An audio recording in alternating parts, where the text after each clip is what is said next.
Yang kedua, intifa'ul mu'aradati fil umum.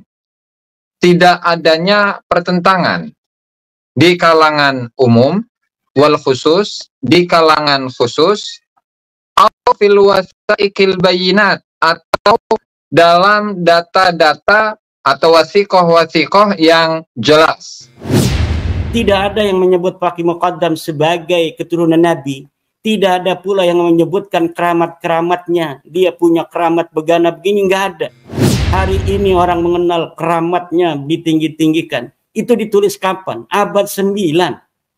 Beberapa ratus tahun setelah dia meninggal dunia, kemudian diciptakan keramat-keramatnya. Pada saat hidupnya tidak ada.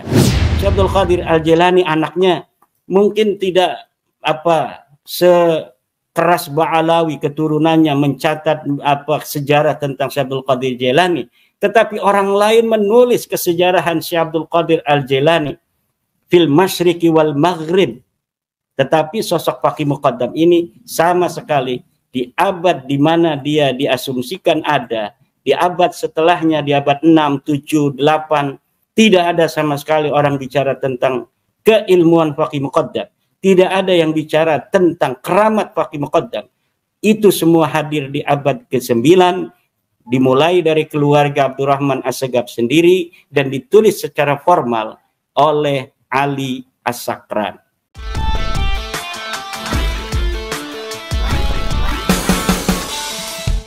Itu tentang pentingnya kitab sezaman. Mereka tidak boleh lagi bernarasi primitif bahwa kitab sezaman tidak disyaratkan oleh pakar nasab.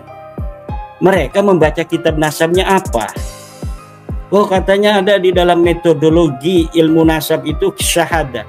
Coba tentang syahadah. Apa kata ulama nasab tentang syahadah? Atau syuhrah istifadah dulu dah. Coba Gus Aziz baca kitab Rasail ini halaman 103, Gus Aziz, tentang syuhrah wal istifadah. Mereka siap ya.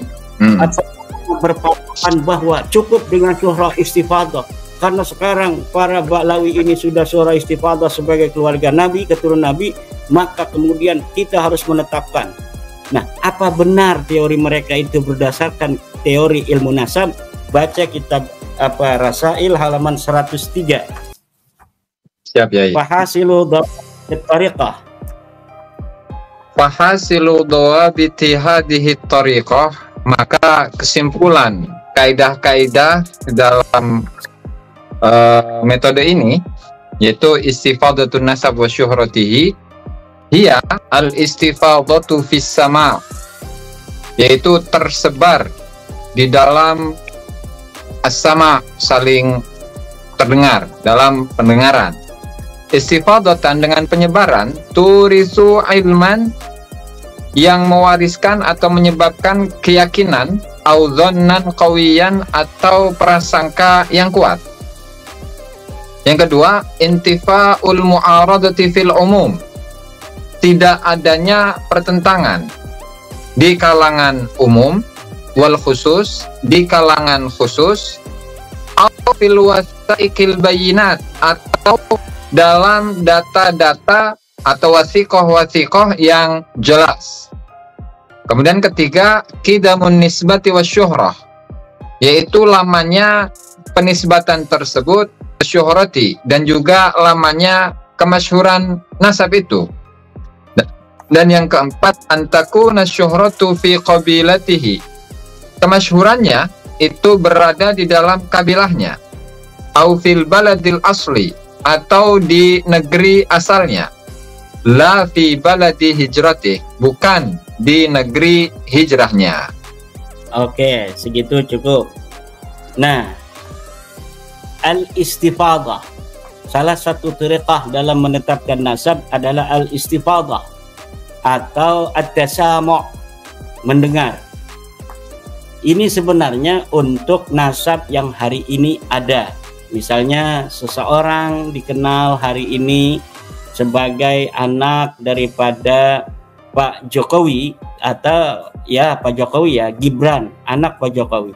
Walaupun kita tidak melihat akte kelahirannya, atau kita tidak melihat waktu lahirnya, bahwa Gibran adalah terlahir dari istri Bapak Presiden kita, maka syuhra istifadah ketika kita bersaksi demi Allah bahwa Pak Gibran itu adalah anak Pak Presiden Jokowi, itu boleh. Itu makna daripada bolehnya kita menetapkan nasab dengan syuhra wal istifadah. Karena apa? Karena masalah pernikahan, kelahiran, tidak bisa orang itu melihat waktu lahirnya masuk rumah sakit. Saya mau lihat dia melahirkan, benar nggak itu anaknya dia, nggak bisa. Maka cukup dengan as-syuhra wal istifadah. Tetapi lihat persyaratan oleh ahli nasab ini, Gus Jazuli tadi sudah baca. Syarat yang kedua adalah intifaul mu'aradati fil umumi wal khusus. Tidak adanya yang menentang, tidak ada pertentangan dengan kitab sebelumnya. Tidak ada, misalnya ketika kita mengetahui seseorang anak daripada orang lain, kemudian suatu saat datang berita khabar yang jelas beserta dengan akte kelahiran bahwa dia ternyata hanya anak angkat, maka syuhra istifadah itu gugur. Nah, itu demikian pula dengan hari ini. Orang taunya Ba'lawi itu turunan Nabi dari zaman dulu, boleh sebelum adanya dalil. Tapi ketika adanya dalil yang jelas bahwa ternyata Ba'lawi ini bukan keturunan Nabi, satu, berdasarkan kitab-kitab nasab, nama mereka tidak disebutkan dari mulai abad ke-4 sampai abad ke-8 di dalam kitab nasab. Tidak ada Ahmad bin Isa punya anak namanya Ubaid. Tidak disebutkan Ubaid sebagai keturunan Rasulullah. Dia Alwi anaknya, cucunya Muhammad, tidak disebut dengan keturunan Rasulullah dari abad-abad di mana dia ada. Tidak ada satupun kitab ketika Ubaidillah ini ada atau diasumsikan ada pada 383 Hijriah yang menyebut dia sebagai keturunan Nabi. Tidak ada. Dia punya anak namanya Alwi. Tidak ada satupun kitab, baik kitab nasab maupun kitab sejarah, yang menyebutkan Alwi bin Ubaid ini turunan Nabi. Tidak ada. Alwi punya anak Muhammad. Gak ada yang menyebut Muhammad bin Alwi ini turunan Nabi. Kemudian Muhammad punya anak bernama Alwi. Ini tidak ada pula Alwi bin Muhammad disebut sebagai turunan Nabi. Kemudian Alwi punya anak Ali Qolikosam. Nggak ada orang yang nyebut pada saat Ali Qolikosam ini hidup sebagai turunan Nabi. Nggak ada. Ali Qolikosam punya anak bernama Muhammad Sahib Mirbat. Nggak ada di zaman Muhammad Sahib Mirbat yang menyebut Muhammad Sahib Mirbat sebagai turunan Nabi. Lihat kitab-kitab yang ada di Difar, yang ada di Mirbat. Pada abad-abad itu banyak sekali kitab yang ditulis. Muhammad bin Ali Al-Qal'i itu seorang pengarang. Dia mensyarahi Muhadzab dan sebagainya. Tidak ada disebutkan nama seseorang yang bernama Muhammad Sahib Mirbat hidup ada di Mirbat.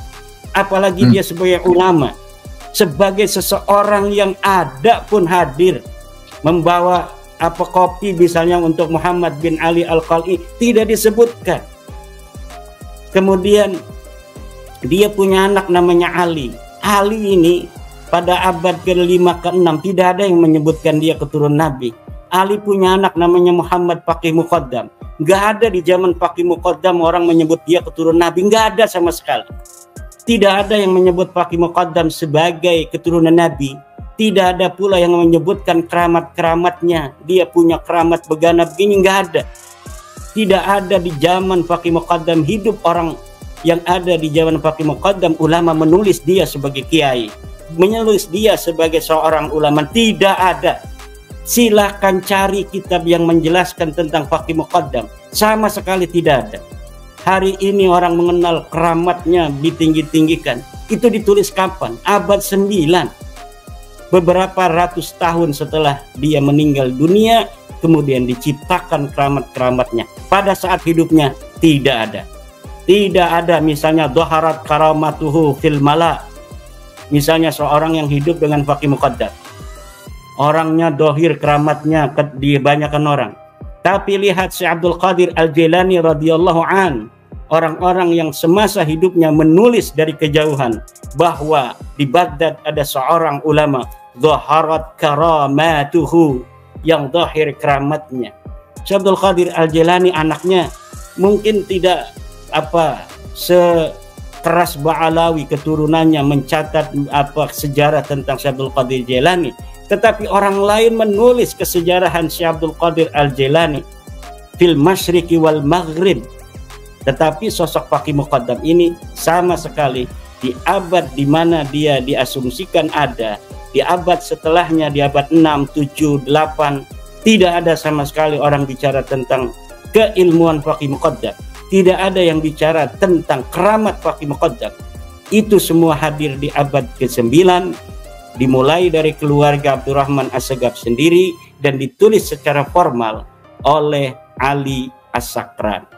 Nah, jadi istifadah yang dipahami para pembela nasab alwi sebagai sebuah metode yang paling kuat di dalam menetapkan nasab, itu sebenarnya mereka tidak memahami apa sebenarnya metode at-tasamu', metode suhra wal istifadah itu menurut ahli nasab.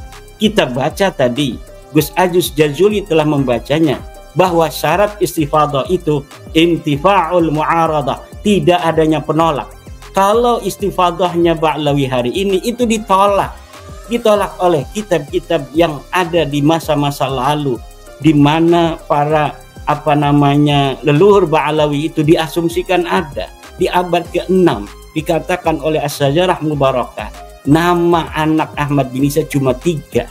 Maka adanya nama lain selain 3 orang ini di masa-masa kemudian dengan asumsi-asumsi yang lemah, adna qarinatin, seperti yang dilakukan oleh Ali As-Sakran dengan kitab As-Suluk yang mengasumsikan Abdullah sebagai Ubaid, itu sangat lemah sekali. Adna qarinatin li isbatin nasab mardudun. Qarinah yang lemah untuk menasabkan lemah itu tertolak. Apalagi itu hanya mu'talib wal mukhtalib, mutasyabihil asma baina Ubaid wa Abdullah. Ini adalah takalluf, memaksakan diri dari orang-orang yang ada di abad 9 untuk tercatat leluhurnya sebagai keturunan dari baginda Nabi besar Muhammad sallallahu alaihi wasallam. Nah, itu untuk istifadah ya. Kemudian juga untuk kata Gus Najih ya, Gus Najih dalam tulisannya itu ada qiyam al-bayyinah asy-syar'iyyah. Apa benar itu asy-syahadah al-bayyinah syar'iyyah untuk menetapkan Ubaid sebagai anak Ahmad bin Isa menggunakan syahadah? Coba kita lihat kitab Muqaddimat fi Ilmil Ansab halaman 66.